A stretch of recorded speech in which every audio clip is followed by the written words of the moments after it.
On September 3, 1957, the Little Rock Nine entered Central High School in Little Rock, Arkansas. The Little Rock Nine were 9 African American students who volunteered to attend an all-white school. They were recruited by the NAACP, an organization that was fighting against segregation. The Little Rock Nine attended Central High for one perilous school year before the lost year occurred. These trailblazers were important because their actions made the U.S. government step in and enforce integration countrywide.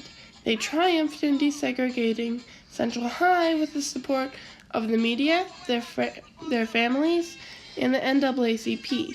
They should also be recognized for the great tragedy they experienced while in the school. They had people walking on their heels and pieces of paper lit on fire thrown into their bathroom stalls. Another tragedy was that the politicians cared more about staying in office than basic human rights. After the Civil War, there was a period of Reconstruction. The freed slaves were allowed to vote, run for office, and own land. They still worked for white people on plantations and farms. A few years later, African Americans had been given rights, and now they were being taken away through legislation. Eventually, the Jim Crow laws came into place to prevent black people from associating with white people.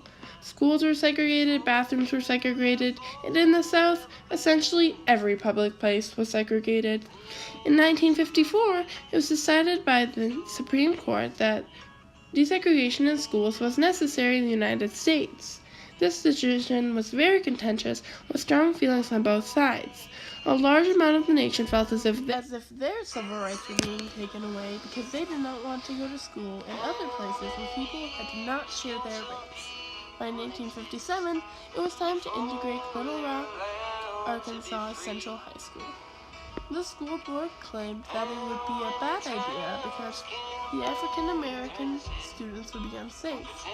The NAACP, aka the National Association for Advancement of Colored People, believed that integration into the schools was necessary. Therefore, they asked black students if they would like to go to Central High. 200 students volunteered to be the first black students to enter Central High School. The school board pushed back and said that the number was too high. The school board then made a new requirement that the students must have a 3.8 GPA. According to the school board, there were still too many students eligible. Therefore, the school committee said that the African American kids would not be able to participate in extracurricular activities. They were then left with 9. These 9 students decided to go. They became known as the Little Rock Nine. They were trained by the NAACP not to claim or talk about the abuse they were given. They would inevitably receive because it could be used against them in a court case. When the Little Rock Nine entered Central High School, it was a historic moment for the civil rights movement. Minjean Brown, Elizabeth Eckford, Ernest Green, Thelma Mothershed, Melba Patillo, Gloria Ray, Terrence Robbins, Jefferson Thomas, and Carlotta Walls first started to go to Central on September 5th, 1957. Their presence at the school brought a lot of tension and hate into the light, not just because of white segregationists, but the federal and state government were also conflicting. On the Nine's first day, there was the National Guard sent by Governor Faubus to prevent the Nine from entering the school. President Eisenhower, who was pro-integration, was angered by the Little Rock Nine being blocked out by the National Guard of Arkansas. For 20 days, the president and governor, as well as the Supreme Court, talked about how they were going to fix the situation. Finally, on September 25th, 1957, 9 brave students entered the high school with military sent by the president to guard them. The troops were specifically called the 101st Screaming Eagles. Each student had a personal guard to ensure their safety. Unfortunately, the guards couldn't prevent everything. The students were beat up, tripped, and catcalled. White students were trained by the KKK to terrorize the Nine while they were in the school. They used words they knew would hit the young heroes where it would hurt. This is a great tragedy. Once Melba Patillo Beals was locked in a bathroom stall while flaming wads of paper were thrown into the stall. The kids had to tell each other places to avoid due to segregationists. Some stairwells weren't safe because of dynamite throwers. Many groups, such as the Mothers League, tried to do everything they could to make life difficult for the Little Rock Nine. Melba Patillo's mother lost her job because of the people in power were trying to get Melba to leave. And Jean Brown was expelled because she yelled at that her white attackers were white trash. At the end of the year, Ernest Green, the eldest of the Nine, succeeded in graduating from Central High. As an act of rebellion against the president, Governor Faubus shut down the schools after the Little Rock Nine had been at Central High for a year. For a whole year, there was no school in the entirety of Little Rock. It was called the Lost Year. After 1 year, the 4 high schools in Little Rock reopened in 1960. Black students continued to attend Central, but it was a battle. Finally, in 1973, Central High was officially integrated. This triumph was because of the NAACP, who recruited the Nine, and the Nine students themselves, who caused great change.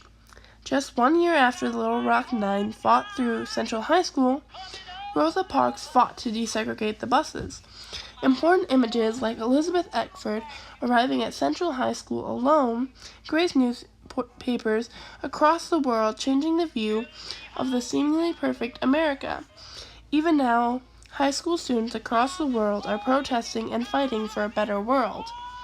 In Baltimore, students protested against a juvenile prison being built.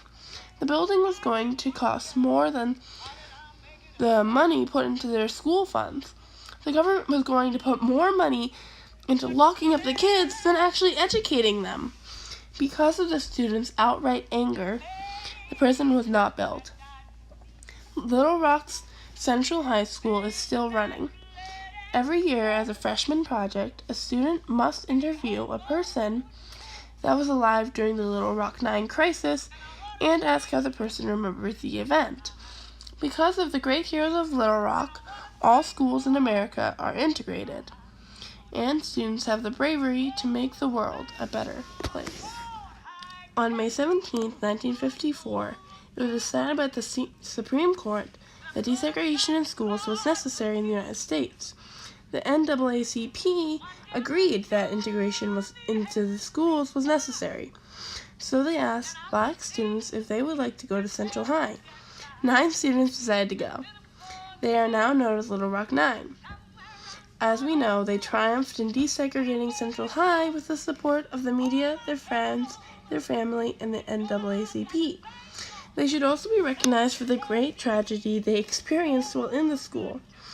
They had people chasing them, stalking them, heckling their phone calls.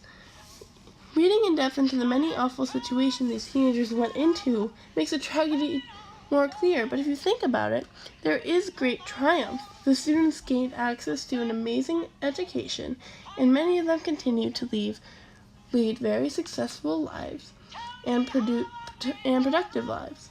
Lastly, their efforts made it so our nation now has fully integrated schools.